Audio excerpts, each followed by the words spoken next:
नमस्कार। संवाद के एक नए अंक में एक बार फिर आप सभी का स्वागत है।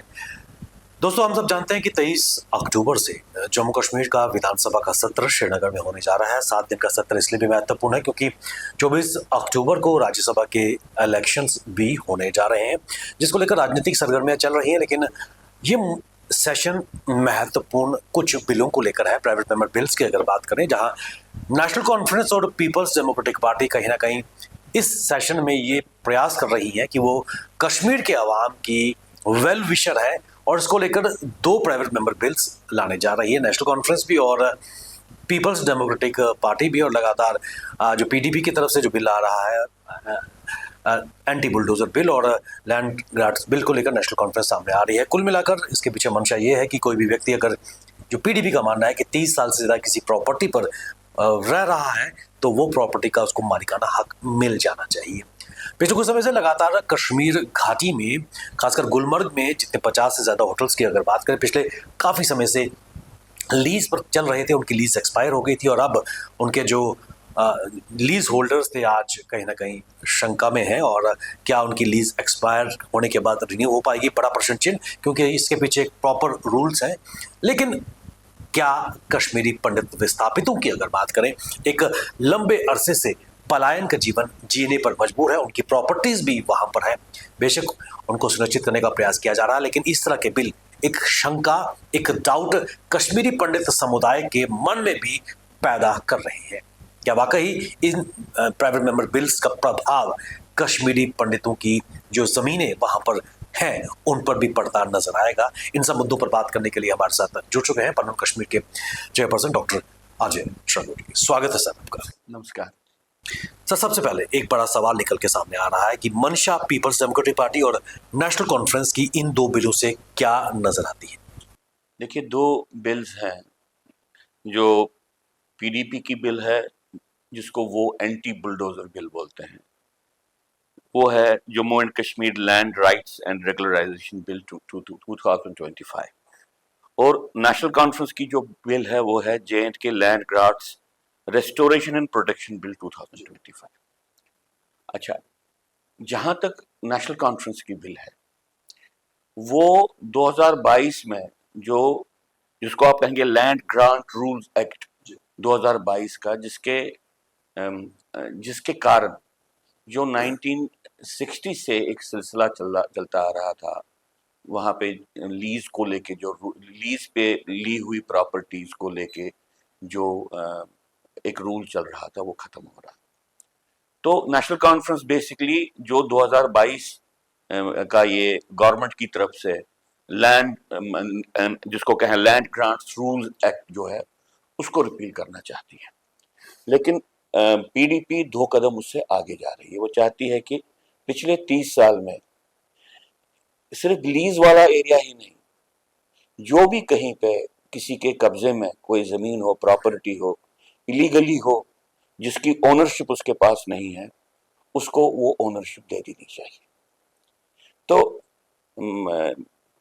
बेसिकली दोनों बिल्स ये मानती हैं कि कश्मीर घाटी में या जम्मू कश्मीर में, पूरे जम्मू कश्मीर में ऐसी प्रॉपर्टीज हैं जो, जिन पे लोग बिजनेस कर रहे हैं, जिनको लोग चला रहे हैं, जो या तो लीज पे है या तो कब्जा की हुई है, और लीज के खत्म होने के बाद भी जिनके पास अब लीगल कोई भी औचित्य नहीं है उनको कंटिन्यू करने का, सिर्फ इसलिए अगर सरकार कहे कि भाई आपको हम फर्दर आपकी लीज को रिन्यू करेंगे। तो हम basically land encroachment, property encroachment की बात कर रहे हैं। कब्जा करके, जबरदस्ती से कब्जा करके, कानून के बाहर अपने, जिसको आप कहें अपनी बिजनेस को चलाने वाली बात, इसकी हम बात कर रहे हैं। चूंकि जो पीडीपी है, ये कहती है कि 30 साल का, तो हम 30 साल का इन्होंने रखा है, 30 साल तक, आज से 30 साल पहले तक जो ऐसा हुआ है वहां पे उनको ओनरशिप दे देनी चाहिए, ये इनका कहना है। तो मैं ये कहना चाहता हूं कि 1990 में कश्मीर घाटी में जिनोसाइड हुआ, 1990 में वहां से पूर्ण रूप से विस्थापित होना पड़ा कश्मीरी हिंदू समाज को, जिनोसाइड उनका हो गया। बाद में एक सिस्टमैटिक तरीके से उनके मकानों को जलाया गया, उनके मंदिरों को तोड़ा गया, उनकी जमीनों पे कब्जा किया। बहुत बड़ा अभी भी एक परसेंटेज है जो एनक्रोचमेंट के दायरे में है या कब्जे के दायरे में। तो हम 1989-90 में वहां पे एक जिहादी युद्ध को देख रहे हैं। इस जिहादी युद्ध के बहुत से तरीके हैं। एक तो हिंदुओं का जिनोसाइड करना, उनको उखाड़ना, उनको बाहर फेंकना, मुस्लिम डेमोग्राफिक एक्सपेंशन करना, डेमोग्राफिक जिसको आप कहें एनक्रोचमेंट्स करना, और उसका एक और तरीका ये भी है कि कब्जा करना। ये जिहाद का ही एक हिस्सा रहा।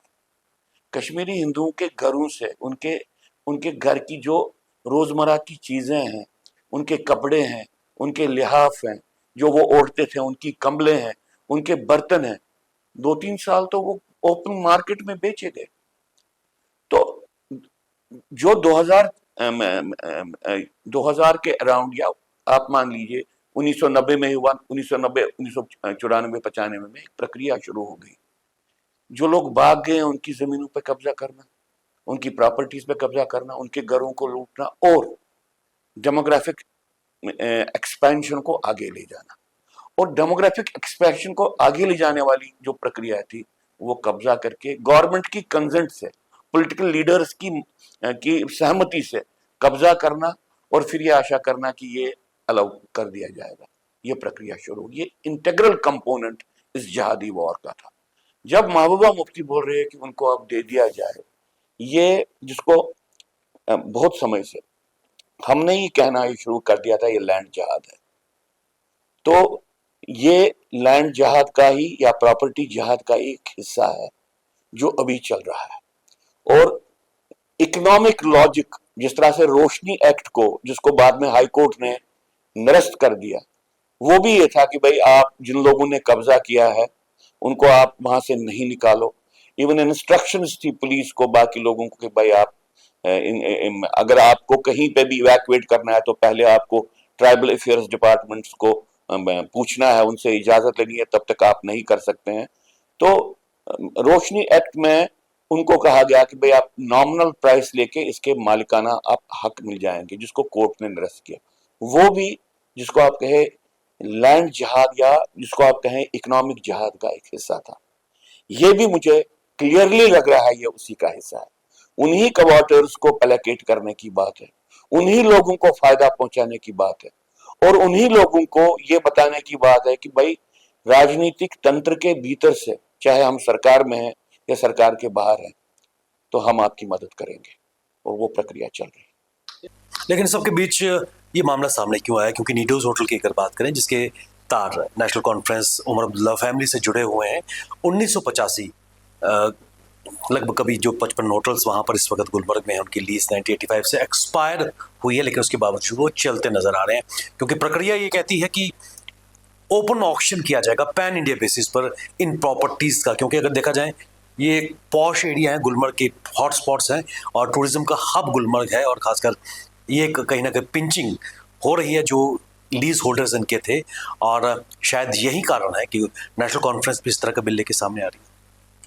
देखिए, ये आपको लॉजिक जो है, लॉजिक महबूबा मुफ्ती भी इकोनॉमिक लॉजिक देने की बात कर रही है कि वहां पे ये गुलमर्ग साइड में ये होटल्स टूरिज्म को बढ़ावा दे रही थी, प्राइम प्रॉपर्टीज है, टूरिज्म को बढ़ावा दे रही थी और लोगों को एम्प्लॉयमेंट दे रही थी। और इन लोगों ने टूरिज्म के बढ़ावे के लिए अब इसी आधार पे, इस बिजनेस के आधार पे लोन लिए थे, इन्वेस्टमेंट्स की थी। और जो ही ये लीज अब जो ये जिसको आप कहेंगे लैंड ग्रांट्स रूल एक्ट जो 2022 का था, इसके कारण जो अब ये एक्सपायर हो गए हैं, इनको रिन्यूअल नहीं हुआ, या नई जो कानून के हिसाब से उनको फिर से बताया जाए कि भाई आप इसमें अपना कीजिए, तो वो कहती है कि इससे इकोनॉमिक जबरदस्त धक्का पहुंचेगा, एम्प्लॉयमेंट को धक्का पहुंचेगा, और ये बंद करना चाहिए, ये इकोनॉमी के लिए ठीक नहीं है। लेकिन सिर्फ इतना ही नहीं, आप देख लीजिए, ये भी आर्गुमेंट दिया जा रहा है, इसके साथ पीडीपी के लोग ही ये आर्गुमेंट दे रहे हैं कि भाई जो यहाँ पे गवर्नमेंट की तरफ से लैंड दिया गया है गवर्नमेंट को, उन इंस्टीट्यूशंस को, प्रोजेक्ट्स को, वो उसके साथ पैरेलल ड्रॉ कर रहे हैं कि उनको दिया जा रहा है, इनको क्यों नहीं? इन्होंने तो वहां पे अपनी प्रॉपर्टीज बनाई है, इस बात को एस्चिव करके, इस बात को नहीं बोल के कि जिन्होंने अपने होटल किसी कब्जा की हुई जमीन पे किए हैं या लीगल उनके पास उसका कोई डॉक्यूमेंट नहीं है उसमें, और अगर गवर्नमेंट फॉर्मली किसी इंस्टीट्यूशन को, किसी ग्रुप को, किसी बिजनेस एस्टेब्लिशमेंट को गवर्नमेंट के जो भी रूल्स हैं, जो भी ऑब्जेक्टिव्स हैं, उनको निभाने के लिए अगर वो देते हैं, तो this entirely a different process. ये कोशिश कर रहे हैं उसको उसके साथ ऐड करके। तीसरी बात कह रहे हैं कि भाई जो इविक्शंस किए जा रहे हैं, इसको कहते हैं ये एंटी बुलडोजर एक्ट लॉ है, जो ये मैंने कहा कि जो लैंड ग्रांट रूल्स एक्ट 2022 का है। कंपैरिजन किया जा रहा है यूपी और बिहार के साथ, क्योंकि एक माहौल बनाने की कोशिश की जा रही है कि जो वहां पे एनक्रोचमेंट्स, जो डिमोलिशंस हुए हैं, जो बिल्कुल वैध थे, कहीं पे भी कोर्ट में जहां पे जो भी कोई डिमोलिशन हुआ उसको लेके कोई ऐसी बात नहीं हुई कि किसी ने कहा कि यह गलत है। बिल्कुल लीगल तरीके से लैंड एनक्रोचमेंट्स को, प्रॉपर्टी के कब्जे को वहां पे इनका नैरेटिव यह है कि मुसलमानों को तंग करने के लिए दिया जा रहा है। तो कश्मीर घाटी में नैरेटिव बनाने के लिए कहते हैं, एक तो गवर्नमेंट ऑफ इंडिया यहाँ पे आके लैंड को खुद बांट रही है, और दूसरा जिन लैंड्स पे जो कब्जे किए हुए लैंड्स थे, उन लैंड्स पे जो जिन्होंने प्रॉपर्टीज बनाई है उनको इवैक्यूएट करवा रही है, और यूपी का एक्सपेरिमेंट यहाँ पे ला रही है, और यूपी के एक्सपेरिमेंट को बोल रहे हैं कि वहां पे मुसलमानों को तंग करने के लिए ये बुलडोजर मानसिकता से जो काम किया जा रहा है वो यहाँ पे नहीं होना चाहिए। तो एक सटनली कोशिश की जा रही है एक साइड से, जो सेपरेटिस्ट, जिसको एस्टैब्लिशमेंट, जिसने पिछले 30-35 साल का फायदा उठाया, और पॉलिटिकल एस्टैब्लिशमेंट को जिन्होंने जिनसे फायदा लिया, कब्जा करके और अपनी बिजनेस को चला के उनको फायदा पहुंचाया जाए। दूसरा, जो भी लेजिटिमेट गवर्नमेंट एक्ट्स हो रहे हैं राष्ट्र के हित में, उनको रोका जाए। और तीसरा, कम्युनल, मुस्लिम कम्युनल कॉन्स्टिट्यूएंसी के लिए अपनी अपील को बढ़ाना, इस प्रक्रिया को करना, ये तीनों चीजें हो रही हैं साइमल्टेनियसली। डॉक्टर साहब, एक चीज मैं आपसे जानना चाहूंगा, इस पूरे समीकरण की अगर बात करें, कश्मीरी पंडितों की प्रॉपर्टीज इस वक्त घाटी में है, पूरे कश्मीर डिवीजन में है, और पलायन करके जब वो आए थे प्रॉपर्टीज वहीं पे थे, मकान चलाए गए, बर्तन चीजें बाहर लूट ली गई, बेची गई। इस समीकरण में कश्मीरी पंडित समुदाय अपने आप को कहाँ पाता है, अपनी प्रॉपर्टीज को कहाँ पाता है? क्योंकि इसके सेफगार्ड करने के लिए वर्ष 2022 में एक बिल भी लाया गया था, वो कितना पाए तकमीन तक पहुंचा है, और किस प्रकार वो क्या वाकई सेफगार्ड कर पाएगा कश्मीरी पंडित जो विस्थापित है उनकी प्रॉपर्टीज को? देखिए, अभी तक जिसको हम कॉमनली बोलते हैं migrant properties act, distress sales act का वो कानून हम पे चलता है, जिसको लेके एक साइड ये है कि इसके कारण जिस तरीके से वहां पे कब्जा करने की प्रोसेस चल रही थी उसको थोड़ा बहुत रोका गया, क्योंकि बेचने की प्रक्रिया, डिस्ट्रेस सेल्स जो है, बेचने की प्रक्रिया को, और वहां पे जो हमारी प्रॉपर्टीज जिसकी हम देखभाल नहीं कर पा रहे हैं, उसके लिए एक प्रोसेस बनाई गई। भाई गवर्नमेंट की ये जिम्मेवारी रहेगी कि इसका देखना, और उनके पास अगर कंप्लेंट आती है तो वो कॉन्स्टेंटली इस बात को ध्यान में रख के अपना कर्तव्य निभाए। अब वो एक्ट है, जो वो रूल है, और जो इन्होंने ये लाया है, क्योंकि हमको पूरा प्रारूप इनके लॉ का नहीं मालूम है, जितना भी हमको जानकारी अभी मीडिया के माध्यम से ही मिली है, क्या वैसी प्रॉपर्टीज जो कश्मीरी पंडितों की वहां पे हैं, जिनको वहां पे लोकली एनक्रोच किया गया है, जिन पे अभी भी लोकली कब्जा है, तो क्या मान लीजिए अगर ये बिल आती है, क्या ये उनको भी क्लेम करेंगे कि भाई अब उनकी प्रॉपर्टी हो गई? ये देखने वाली बात है। लेकिन एक बात मैं आपको कहना चाहता हूं महबूबा मुफ्ती के बारे में, और मुझे मालूम है बहुत से केसेस, लेकिन एक केस मैं अनंतनाग का बताता हूं कि अनंतनाग में एक सूफी, कश्मीरी सूफी एक पोइट थे, जो सूफी पोइट्री करते थे, और जिसकी मान्यता थी कि वो अपनी पुरानी, जिसको आप ऋषि ट्रेडिशन के वहां के व्यक्ति थे। सूफी भी बहुत से लोग उसको नहीं मानते थे, ऋषि ट्रेडिशन से जुड़े हुए एक, और उसकी पोइट्री बहुत ज्यादा मकबूल थी अक्रॉस द कम्युनिटीज।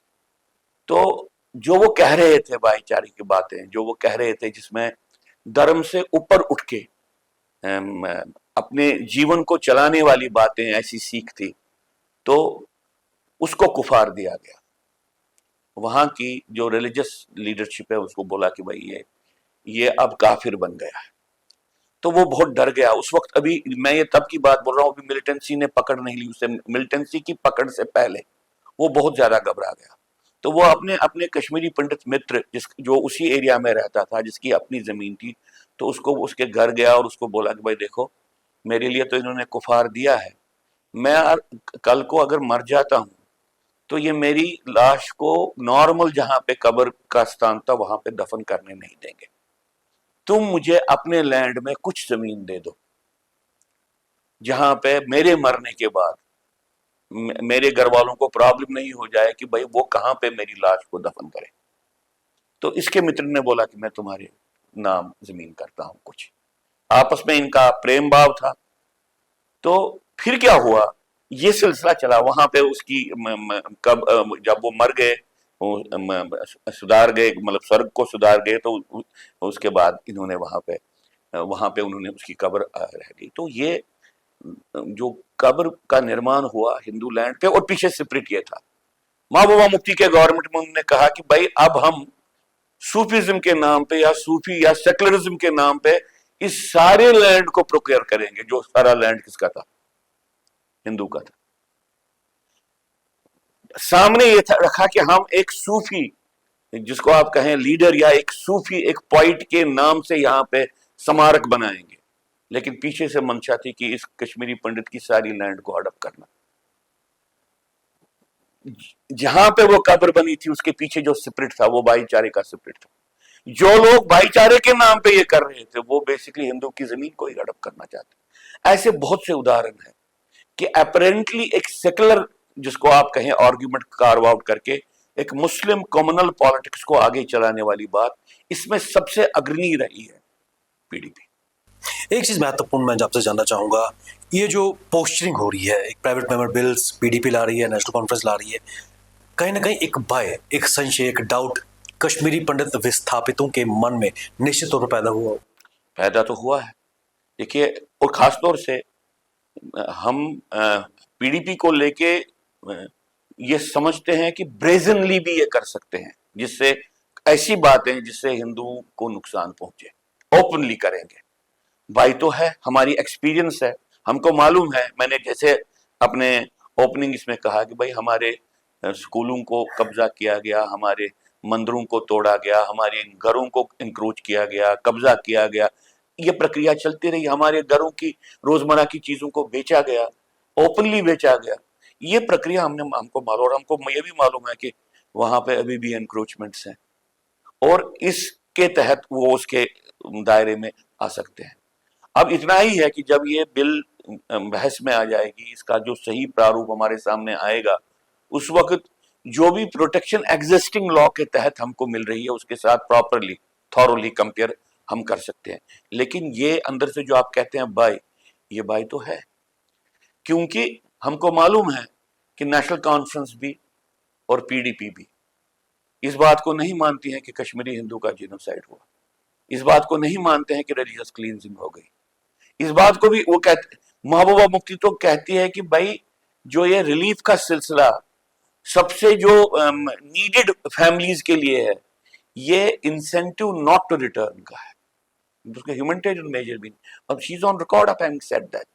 तो इसलिए उनके जहन में यह बात नहीं होगी कि इसी बहाने से अगर कुछ कश्मीरी पंडित लैंड या प्रॉपर्टी भी मिल जाए इस बिल के माध्यम से, तो हमको कोई उसमें सरप्राइज नहीं होगा। हम जब ये बिल बहस में आएगी और इसका प्रारूप हमारे सामने आएगा, उस वक्त फिर से रिएक्शन करेंगे इस बात को लेके। लेकिन एक बात मैं कहना चाहता हूं कि ये एक जिहाद की प्रक्रिया का हिस्सा है, और जिहाद सिर्फ टेररिज्म करना नहीं है, एक माशरे का रेडिकलाइजेशन, इस्लामिक रेडिकलाइजेशन करना है, और वहां की जो सेकुलर लाइफ को है उसको डिस्ट्रॉय करना, और वहां पे जो इनफिडल प्रेजेंस है उसको डिस्ट्रॉय करना, उसका ये हिस्सा है। आपके ध्यान में ये बात है कि रोशनी एक्ट का भी यही सिलसिला था। रोशनी एक्ट जब लाया गया, जिन लोगों ने एनक्रोचमेंट की थी उन लोगों को कहा आपको जमीनें दे देंगे वापस, आप नहीं जमीनें, आप उनको कहा आप नॉमिनल प्राइस दे दीजिए, तो कोर्ट ने उसको निरस्त कर दिया। लेकिन एक बहुत बड़ा अभियान चला, जिसको आप कहिए लैंड जिहाद कहिए, आप कहिए डेमोग्राफिक जिहाद कहिए, उसका हिस्सा बना। वो खत्म प्रक्रिया नहीं हुई है। और हमको सबसे बड़ा खदशा ये है कि चूंकि भारत सरकार पीडीपी जैसी पार्टी को एक लेजिटिमेट पॉलिटिकल पार्टी की मान्यता देती है, जो जमात इस्लामी से भी आगे निकलकर कम्युनलिज्म का प्रचार करती है और अभी भी बोनाफाइड पार्टी है, तो ऐसी परिस्थिति में हमारे राजनीतिक तंत्र के भीतर पॉलिटिकल सिस्टम में लोग हैं जो जिहाद को भी चलाएंगे, जो कम्युनलिज्म को भी चलाएंगे, और जो माइनॉरिटीज के अधिकारों की जो रक्षा करनी है उसको रक्षा नहीं करेंगे। और यही कारण है कि पीपल्स डेमोक्रेटिक पार्टी की अध्यक्षा महबूबा मुफ्ती ने एक डील क्रैक करने की कोशिश की है नेशनल कॉन्फ्रेंस से।